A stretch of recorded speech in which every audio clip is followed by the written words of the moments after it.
یہ کہتے ہیں کہ ہمارے امام صاحب جو ہیں وہ عشاء کی نماز کے بعد سورہ ملک پڑھتے ہیں، تو ہم نے غور کیا کہ اس میں تھوڑی سی الفاظ کا رد و بدل ہے، کچھ آیات بیچ میں چھوڑ گئے، قرات غلط ہے۔ ہم نے سمجھانے کی کوشش کی لیکن وہ نہیں سمجھ پایا، وسوسے آ گئے ہیں کہ باقی جو قرات کرتے ہیں اس کا کیا حکم ہوگا۔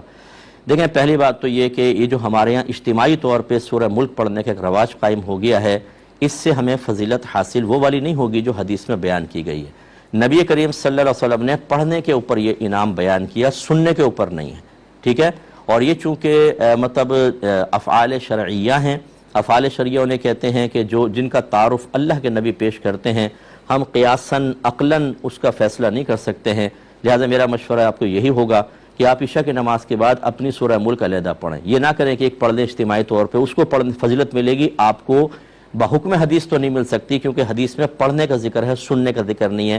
ہم اپنے پاس سے پڑھنے کو سننا اور سننے کو پڑھنا نہیں کر سکتے ہیں۔ یاد رکھیں، نکاح کے اندر قول کہنا ہوگا، اگر کوئی اور قبول کر لے اور دولہا سن لے خالی تو کیا ہو جائے گا نکاح؟ نہیں، سننے کا وہ اس کو کہنا ہے، منہ سے الفاظ ادا کرنے۔ اس کا مطلب ہے کہ کہنا بعض جگہ ضروری ہوتا ہے اور بعض جگہ سننے سے بھی کام چل جاتا ہے، لیکن یہاں پر ایسا نہیں ہے۔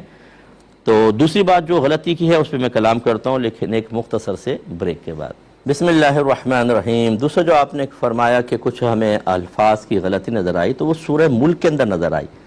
اس پہ آپ یہ کیسے قیاس کر سکتے ہیں کہ وہ جو نماز میں الحن پڑھیں گے اس میں بھی ہوگی، جو سورت پڑھیں گے اس میں بھی ہوگی؟ آپ جہری نمازیں ان کے پیچھے پڑھتے ہی ہیں، اس میں آپ دیکھ لیں ان کے الحم شریف صحیح ہے، اور جو صورتیں وہ ملاتے ہیں وہ بھی بالکل صحیح پڑھتے ہیں۔ اس طرح فجر کے اندر، جمعے کے اندر، عشاء کے اندر آپ نے دیکھا اگر وہ صحیح پڑھ رہے ہیں، مغرب میں آپ نے دیکھا تو بس ٹھیک ہے، پھر ان کے اندر تو غلطی نہیں ہے۔ تو آپ ایک اور مقام پر غلطی کسی اور صورت کے اندر اس پر قیاس کر کے ان کی نمازوں کی خرابی کا حکم کیسے دے سکتے ہیں؟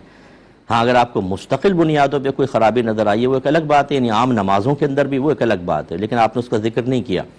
اور یہ آخری بات بس سمجھ لیجئے، خصوصاً جو ینگسٹرز ہیں ہمارے، نئے بچے دین کی طرف آتے ہیں اور یہ مفتی بن جاتے ہیں، اس امام کے پیچھے نماز نہیں پڑھیں گے، کیوں؟ ان کا عین واضح نہیں نکلتا، ہا صحیح نہیں نکالتے۔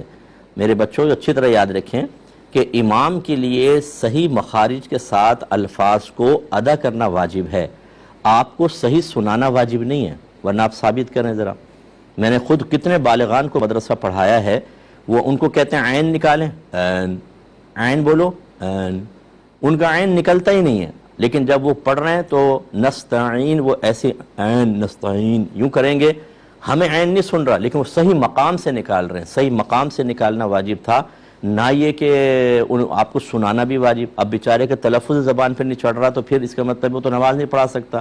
یہ الگ بات ہے کہ ایسے کو احتیاط کرنی چاہیے کہ لوگ بدگمانی کا شکار ہوتے ہیں، لیکن یہ میں آپ کو سمجھا رہا ہوں کہ امام اگر تجوید جانتے ہیں لیکن کلیئر ورڈز آپ کو یا حروف سمجھ میں نہیں آ رہے ہیں تو اس کا مطلب یہ نہیں ہے کہ انہوں نے تجوید ہی نہیں پڑھی یا وہ غلط پڑھ رہے ہیں۔ آپ ایک دفعہ ایسی باتوں میں نکلوا لیں، اگر وہ کہتے ہیں کہ ہاں تجوید کے ساتھ آتی ہے اور میں صحیح مخارج بھی جانتا ہوں، اب آپ کو صحیح نہیں سن رہا تو ان کے پیچھے نماز بہرحال بالکل درست ہے۔